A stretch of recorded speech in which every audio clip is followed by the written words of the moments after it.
did you? Here!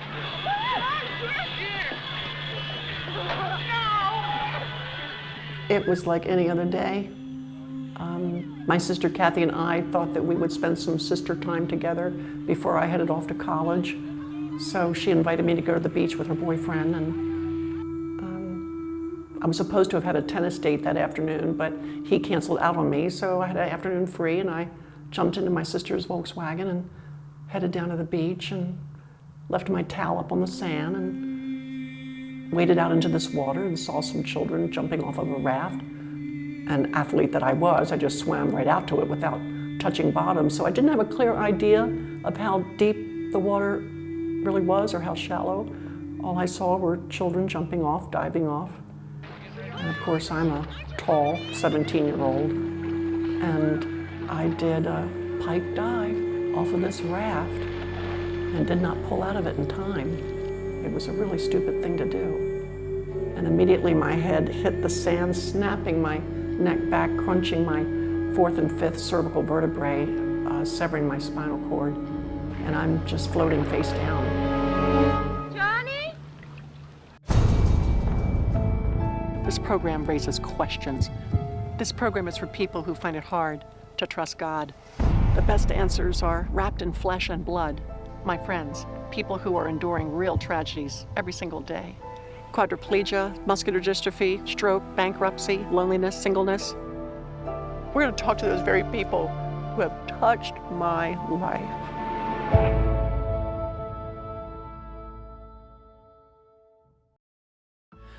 I had a wonderful childhood, a childhood of much singing, much hiking and camping, and a lot of art. Although my daddy was a housing contractor, his hobby was oil painting, and he'd come home from work after dinner, pull out his paints, set them up on his desk, get out his palette, and oh my goodness, as soon as I saw him do that, I would quick run and go get my Roy Rogers coloring book with my crayons, and I'd sit down on the floor next to my dad, and I'd just watch him paint these awesome renderings of horses and cowboys and Indians and old adobes in Mexico. And he would flip through National Geographic magazines and he'd find pictures of horses, and oh my goodness.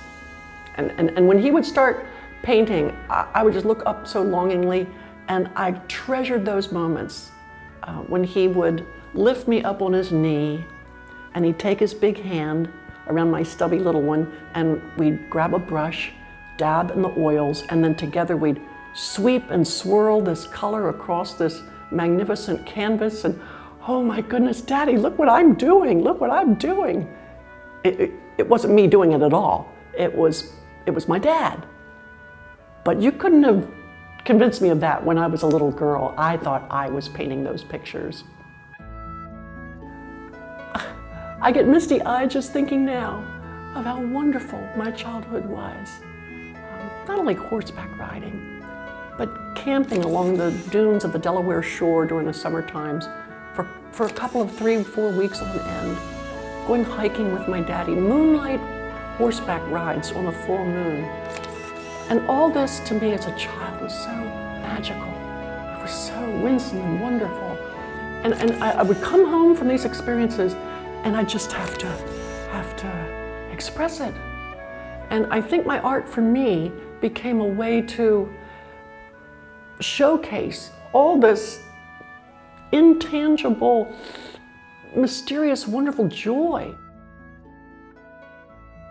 When I finally encountered Christ in a personal way in 1964, I was only 14 years old, and my art began to have meaning to me. All these experiences that I had gone through as a child, these mesmerizing, wonderful, winsome expressions of mountains and rivers and seascapes and sand dunes, and now had meaning. God was behind it all. God was this master artist. Somewhere when I was 15, 16 years old, however, my artwork became a little utilitarian. I draw your senior picture for $5. You know, I wasn't into my art for the purpose of expressing what was happening way down deep inside. I was into art because I could make a quick $5 as a senior in high school if you'd let me draw your senior picture. And never took art classes. I could have. Back then in the 60s, they offered art classes in high school, but I wasn't interested. I thought I had that down. Been there, done that. I know what it's all about.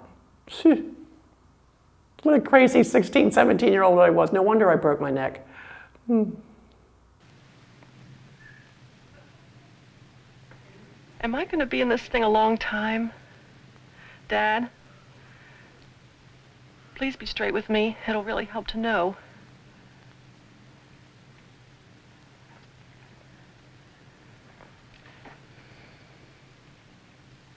Johnny, the doctor says your injury is more or less permanent. Honey, your dancing days are over. Johnny, you're paralyzed. You're never going to be able to use your hands. You're never going to be able to walk. And I remember a prayer that I had offered up to God shortly before my high school graduation, in which I knew I wasn't living life as a Christian, as a real Christian.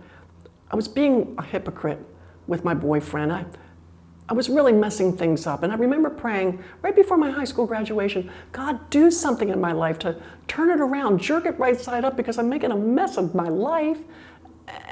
And I have no power, God, to follow you as I should. So would you please do something? And it was maybe, I guess, 2 weeks after high school graduation when my sister invited me to go to the beach. And I took that dive. But lying there in the hospital bed, I remembered that prayer. And I was stunned that God should take me so seriously. How could you do this? I mean, I'm only 17 years old. Not only that, I'm a young Christian. And okay, so I didn't follow you like I should, but this can't possibly be an answer to a prayer to be drawn closer to you. And if it is, I just don't know that I want to trust you with any more of my prayers. How could you let this happen to me? You know, a root of bitterness began to sink down deep into my heart. And I became a little crusty, a little calloused about the God of the Bible.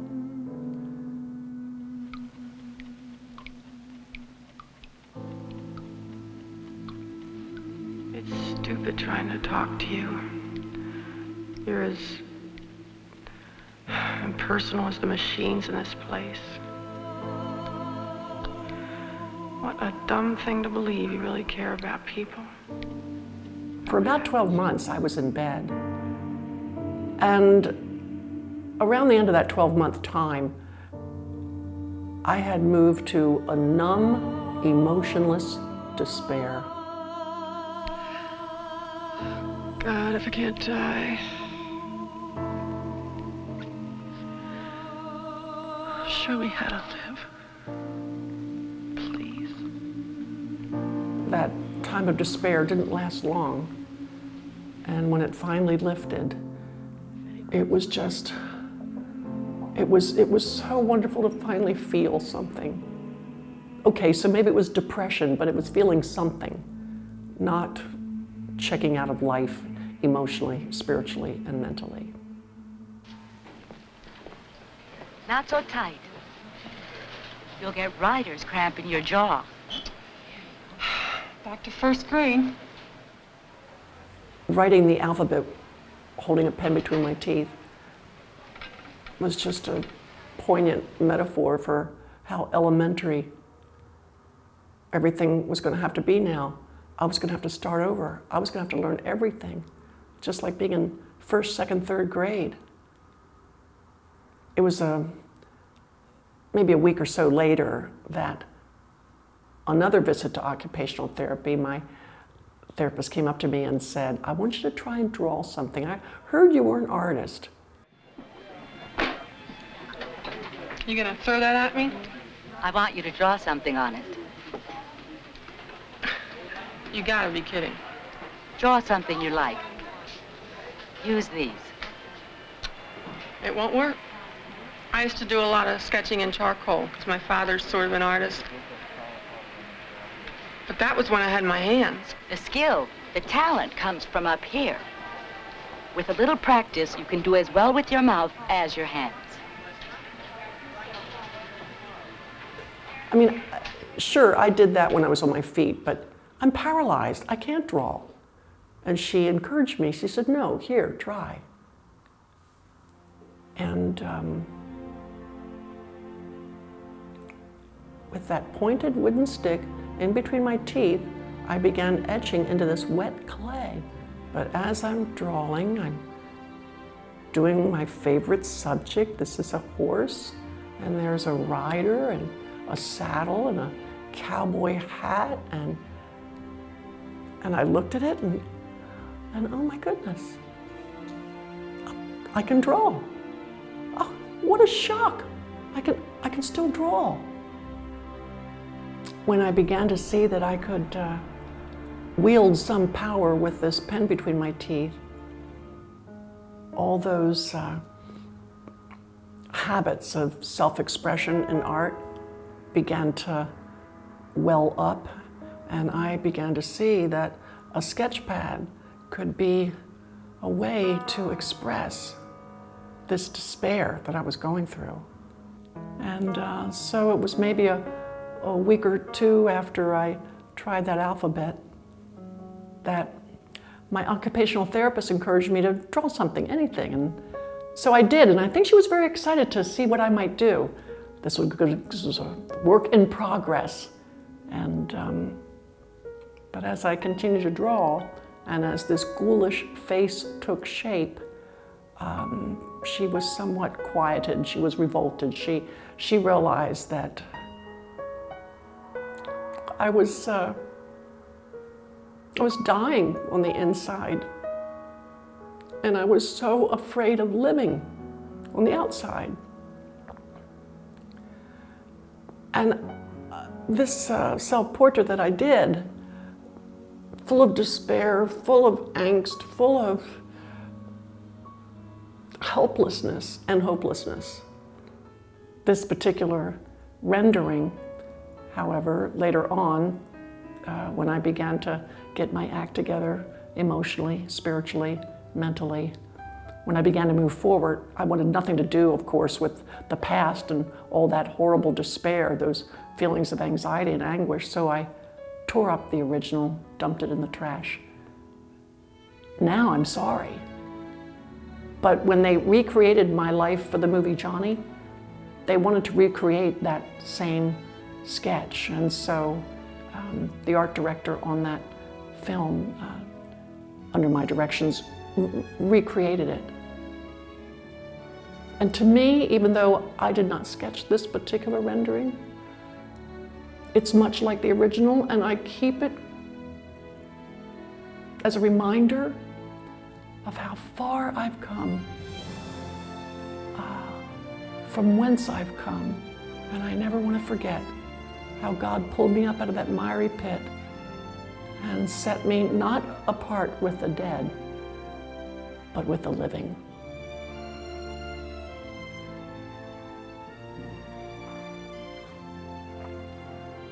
I don't know why I thought I had lost my talent with that diving accident, but I had just assumed that the talent resided in your wrist or your hand. And suddenly I realized, oh my goodness, the talent isn't in my hand, it's in my head, it's in my heart. Oh my goodness, I can do something. Okay, Lord. I'll stop trying to work it out to make sense just for me.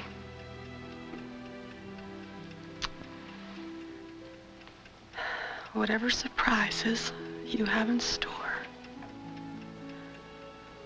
or no surprises at all, I guess it's up to you. Trust kicked in, And I began to take those faltering few steps of faith. And I tell you what, you give God an inch, He'll take a mile. And I got pushed into this future of hope and purpose.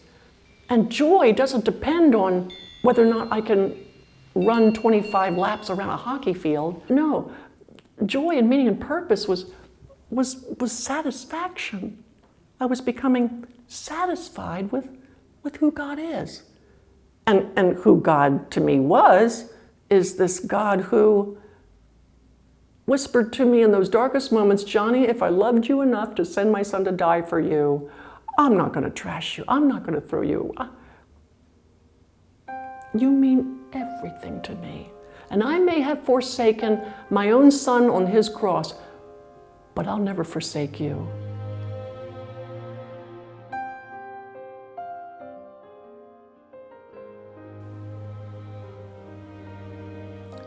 The Bible says that faith is the substance of things hoped for, invisible things, unseen things, realities that are way beyond what feels like the pain of the present.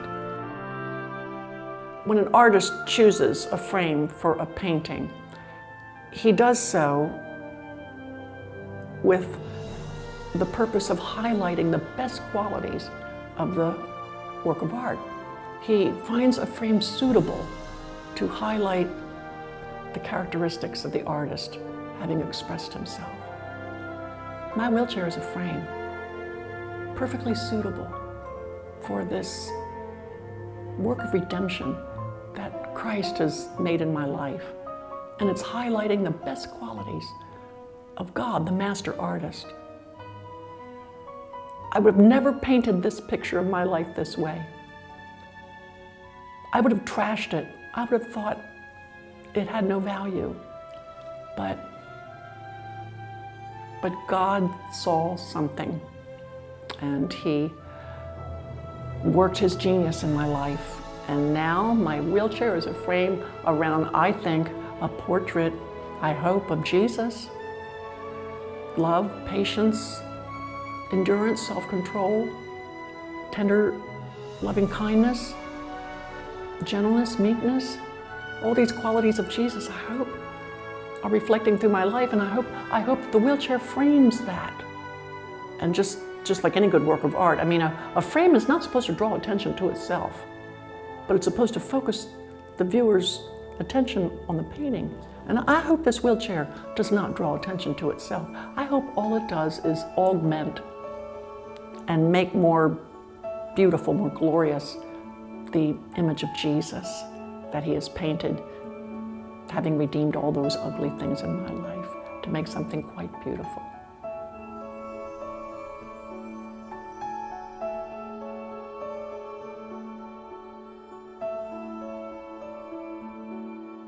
God is not embarrassed by our doubts and fears and anxieties.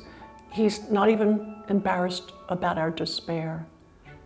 He's the one who delights in taking what we think is impossible and making all sorts of possibilities out of it.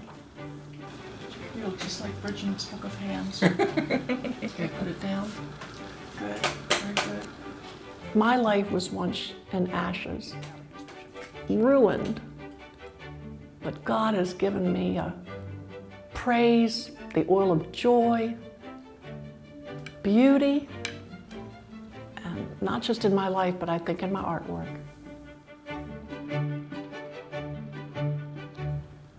People often ask me how long it takes to do one of my originals.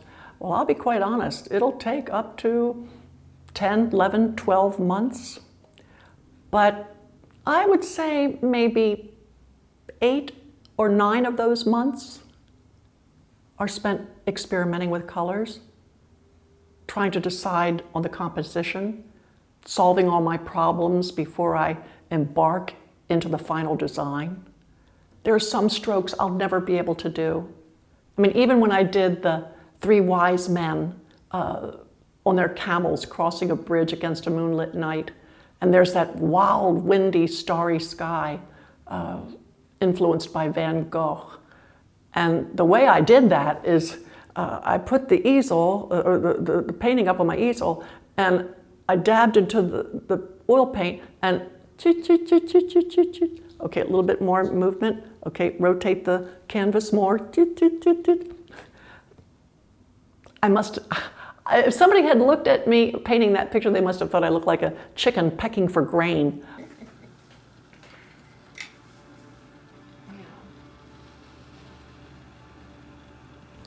The mouth was never designed to represent what the hand can do. So I'm limited. My strokes are limited. I have to credit one man with helping me understand the world of art. My friend Jim Sewell. I met him during the making of the movie Joni, and he offered to give me private instruction. Oh my, a whole new vista of artistic possibilities opened up to me. I remember he said to me, you know, Joni, if somebody wants to be a concert pianist, they spend a lot of time listening to other concert pianists. If you want to be a good artist, sit with me, spend time with me. Let's look at Degas, let's look at Monet, let's examine Cézanne and Rembrandt, John Singer Sargent. Let's spend time with the masters. And I will show you, I will prove to you that you will master a whole new level of color, composition, style, and meaning. He was the one who rendered this particular line sketch of me with pencils. And when I saw it, he captured so much what my life has been all about. Because there was a time during that diving accident and while I was in the hospital that I felt as though every puzzle piece was never going to fit. They'd all gone missing. But when I got close to God and when I began to read the Bible, the puzzle pieces slowly began to fit together. I learned through time that wisdom is not being able to put the puzzle all together, because some of those pieces of that puzzle you'll never find. They'll go missing until the other side of eternity. No, wisdom is not seeing everything from God's point of view. Wisdom is trusting Him even when the puzzle pieces don't fit. When you become privy to a really good thing, you just can't wait to share it. You just can't wait to get it out. You just want to tell everybody. And whether I do it through writing or speaking or singing, I'm going to do it through painting. And so occasionally, yes, my art is on exhibit, like it was recently down in Laguna Beach. And it was my joy to just guide these people from one painting to the next, telling one story after another, why I did this, what it's all about, what I learned, what you can learn. I just can't believe I get to do that. Thousands of artists over hundreds of years have painted this a million different ways. Who am I to come up with something new and different? But I wanted this particular rendering to portray Mary as being anchored to earth. You know, she's not part of a baby Jesus world yet. She's just barely clued into it. And I wanted her to be firmly anchored to earth. So I thought the best way to convey that artistically would be to make her hips and legs and knees, the fabric, eventually become the twisting, winding hills which lead to Calvary, those three crosses in the back there. And how the story of the first Advent is closely linked always to the cross. We can't talk about Jesus' birth without talking about his death and resurrection. I think I'm producing many more beautiful things using a brush between my teeth than I ever did using a pencil between my fingers. If you were to ask me what I want my mansion in glory to be, I'll take a big wheat field by the mountains with just a little ranch house and a couple of sycamore trees. I mean, that's my mansion in heaven right there. One day when I get to heaven with my new glorified body, I'm gonna pick up a couple of paintbrushes and with both hands sweep and swirl and paint the biggest murals you've ever seen. I didn't know what to expect, you know what I mean, when I see your pictures, you know what I mean. The first ones I was like, wow, she's really good. You're really good, yeah. I love to paint myself a little bit, but I've been taken over by business and things, but yeah, this is great, wow. Well, every artist enjoys hearing that from someone else, to think that, you know, my artwork might inspire or encourage others. You know, and that's always why I like to, you know, when my artists reproduce, they put a pencil in my mouth and they show the photo of that, and you know, some people think that's aggrandizing, but I don't think so. I just want people to understand what I'm able to overcome by God's grace, and that if He can empower me to rise above my circumstances, what can He do in the lives of others? Isaiah 61 says that He gives beauty for ashes, and the oil of joy for mourning, and a garment of praise for a spirit of heaviness. I have no idea what legacy my artwork will have. Remember, it's God's artwork, not mine. So I doubt that it will sit in public storage. I think God, because He's the God of discovery and adventure and surprises, He grabs hold of every avenue through which to showcase His gospel. And I pray that He might continue to use what is His, and I know He will, to honor His Son, to glorify His gospel, and maybe to point back to this lady in a wheelchair who did this with her mouth. Okay, but I want people to see the light in front of the darkness. I want them to see the good composition underneath the style. I want them to see Joni written by my mouth. And remember that there was once a young woman who thought her life was in ashes, but God made something beautiful out of it.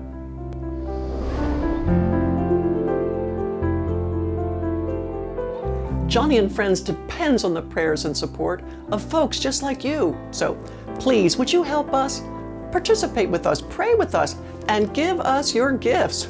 I'll be so bold to ask because God loves not only a cheerful giver, He loves a cheerful asker. And I'm asking you to partner with us to promote the gospel, push back the darkness, advance the kingdom of Christ, and make a difference for the Lord in the lives of millions of disabled people around the world. Please call our 800 number or donate online at our website at joniandfriendstv.org. And God bless you as you do. This program was made possible by support from generous people like you. This episode of Joni and Friends is available on DVD for $9.95 at joniandfriendstv.org. Join us again next week for Joni and Friends.